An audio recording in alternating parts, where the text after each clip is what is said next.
Hey, Greg. Guy, remember? So you don't have to. You know what doesn't translate well around Christmas? no, Star Wars Holiday Special. Nutcracker. Don't get me wrong, millions of people watch the ballet around this time of year, but when it comes to any movie or TV adaptation, usually they're pretty weak. And the reason for that might be the story is weak. But that's kind of the idea. It's a backdrop for pretty music, beautiful dancing, and creative scenarios. Nobody's really gonna analyze the story arc of the Nutcracker or the Rat King, so it's no surprise so many adaptations don't work. You know what else hasn't translated well? Tom and Jerry.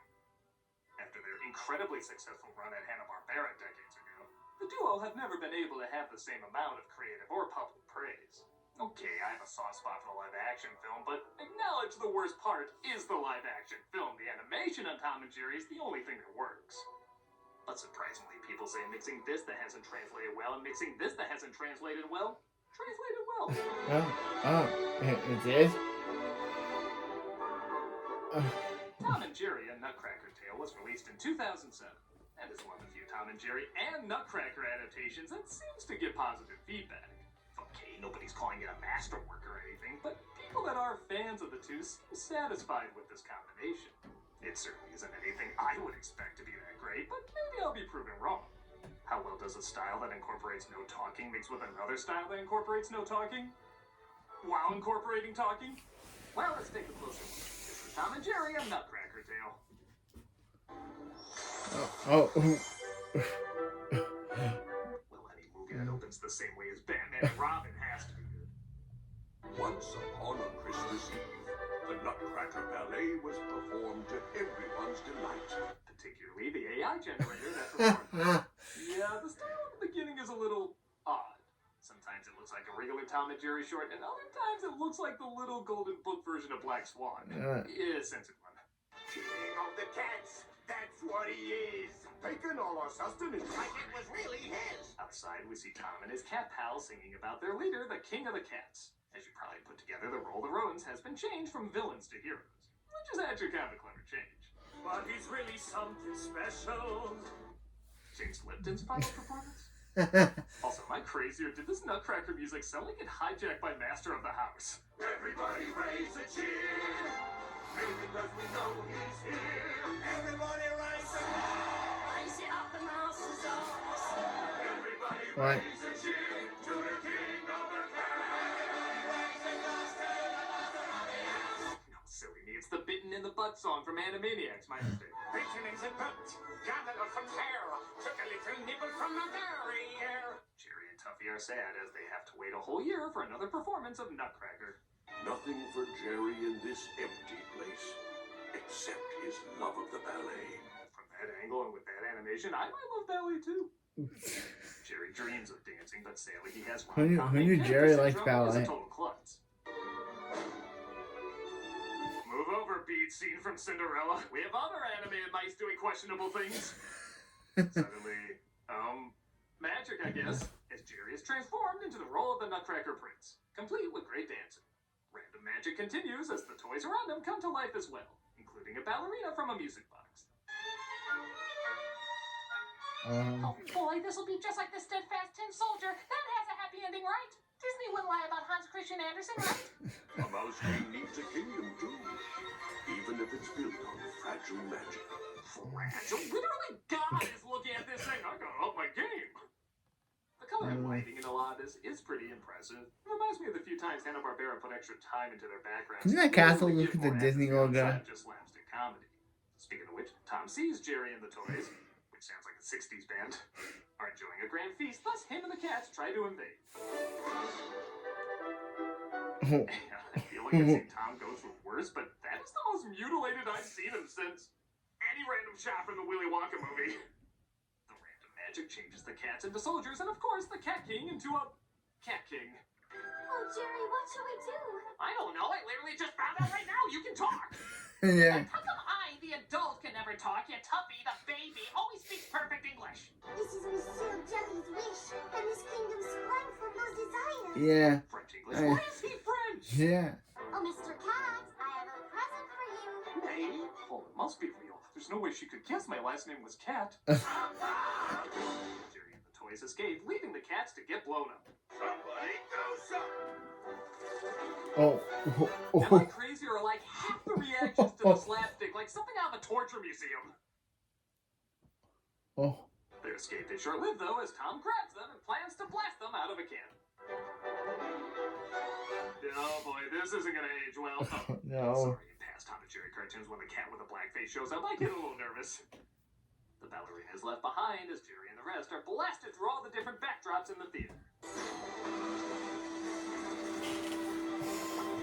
Okay, now you know they're begging us to ask, are they doing that on purpose? Clever touch, I'm shocked never made into a Toy Story movie. One of the toys can only talk when her string is pulled. I was thinking, we need someone to aid us. And? Wait. Pull the string. And I What movie was toy that? maker. So they decide to find the toy maker while the king sends Tom, who he always calls Tim, which is pretty funny, Tim, take all the men you need and make sure that mouse never comes back. to finish them off just in case they make their way back.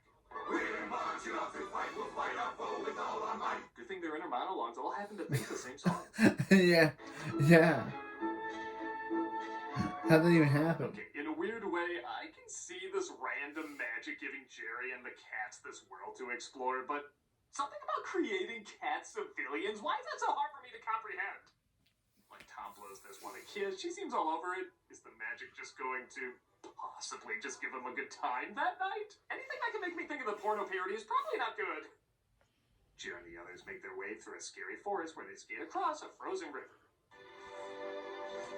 Okay. Hey, look at me! This is one of the most playfully gruesome kids cartoons I've ever seen. I'm half Definitely. expecting this to be like, Hey, look at me! this could be a little bit of a Halloween episode too. On that note, Jerry falls through the ice and gets stuck in some of the seaweed, keeping him underwater. Don't give up, buddy! This is the most epically cheerful mouse drowning music I've ever heard. This is the music Walken imagines when he tells his story about two mice falling into a bucket of cream. What? Jerry makes What it out movie when Tom gets is closer that to from? capturing him, but Tuffy pretends to be his conscience. When Tom questions where the little devil on his shoulder is, Tuffy decides to play both. Again, this is kind of a clever routine. Please, I beseech you to sleep on it, won't you? Damn, Tom and Jerry Nutcracker brings the pain! How is it movies can be PG for thematic elements and rudeness, but imagery that literally makes adults shout, Jesus, is suitable for all audiences? Yeah. Also, extra point for the Wilhelm scream. Though I do still want to see a Sarlacc pit at the end of that fall. Oh. Catches up to Jerry to warn him about the approaching cats. They are probably surrounding us even as we speak. Aw, our dude is delightfully scored. We should be in chaotic danger more often. Jerry outwits him, though, in a horrifying way, you may ask? Why, yes. Oh no.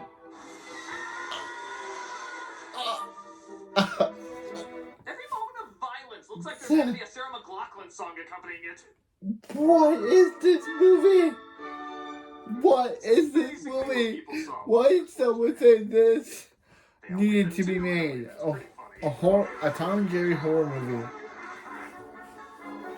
You know, we really are the wrong people to do this. And our heroes make a run. I'm glad the special knows the importance of getting Tom's yell right, because man, it could take a moment that would be lackluster and suddenly make it hilarious.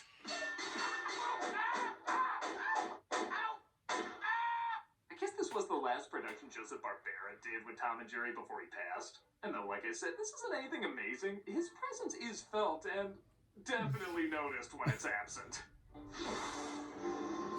They enter a dragon's cave. Okay, I guess I won't fight seeing a dragon in Nutcracker. As the scaly creatures are sleeping and they have to get back the elf's head, which fell off earlier. That definitely looked like blood.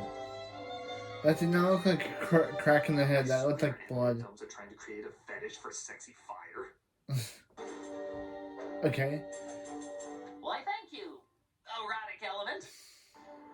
The dragon wakes up and Jerry tries to lure him back to sleep, of course using the music from the ballet. I guess I can go back to sleep and dream about my titillating breath. Seriously, what was that? Oh, they're at a carnival now. Okay. Alright. What? I guess someone just heard the music and said, I imagine rigged games and expired food. And everybody shrugged. Who the hell's gonna get upset about that? It's Tom and Jerry. And they're kind of right. This gets a few chuckles.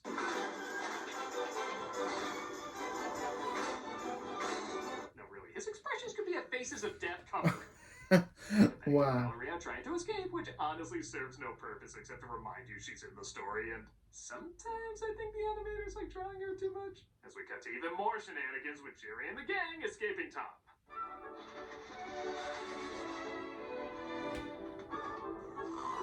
I never thought I'd say this, but I could use a little bit more plot in Nutcracker right now. The slapstick is still good and all, but I need a little something to shake things up. How are we gonna get her to talk? Oh. That'll do. I think I can handle a thing. Who's I'm this sorry, guy? did you drop in from this adaptation? Where the hell did this guy come from? It looks like whenever you say you don't believe in fairies, he's gonna take the dead fairy's place. I have special methods for restoring speech. No joke with the intensity of some of the other violence. I was thinking to myself, they're gonna take her goddamn teeth out. She's forced to tell him how to find the toy makers. I wouldn't be surprised in this closer to the movie. destination. All we had to do was follow the star. No, you fools! A guiding star? Christmas? This is clearly leading to the birth of Brian. Can you imagine I got snagged on a branch? Sure hope the toy maker's got some knitting needles. Jackass isn't as axed in prose. The toy makers revealed to be Santa, and I am embarrassed to admit I didn't figure that out earlier. And he does his best to help. When the sun rises, the magic that created your kingdom will fade. If you fail to reclaim your throne, it will remain the domain of the cats forever. What the hell does any of that mean? Ow. This kingdom didn't even exist 20 minutes ago. We were just dancing and eating. Now there's geopolitics in play? Santa gives him an army of toy soldiers, which Jerry leads to take back the land. Why do I love that this one soldier is a little off from the others? Like the animator said, one of them will be drunk. Lower the drawbridge! The supporting cast I forgot was even in this! Our mice pals get eaten, but the horse returns to redeem herself. The sun comes up, resulting in the magic fading as the cats are literally kicked out of the show and back into the alley. But oh no, the day isn't saved yet. Really? Because there's literally just 3 minutes left.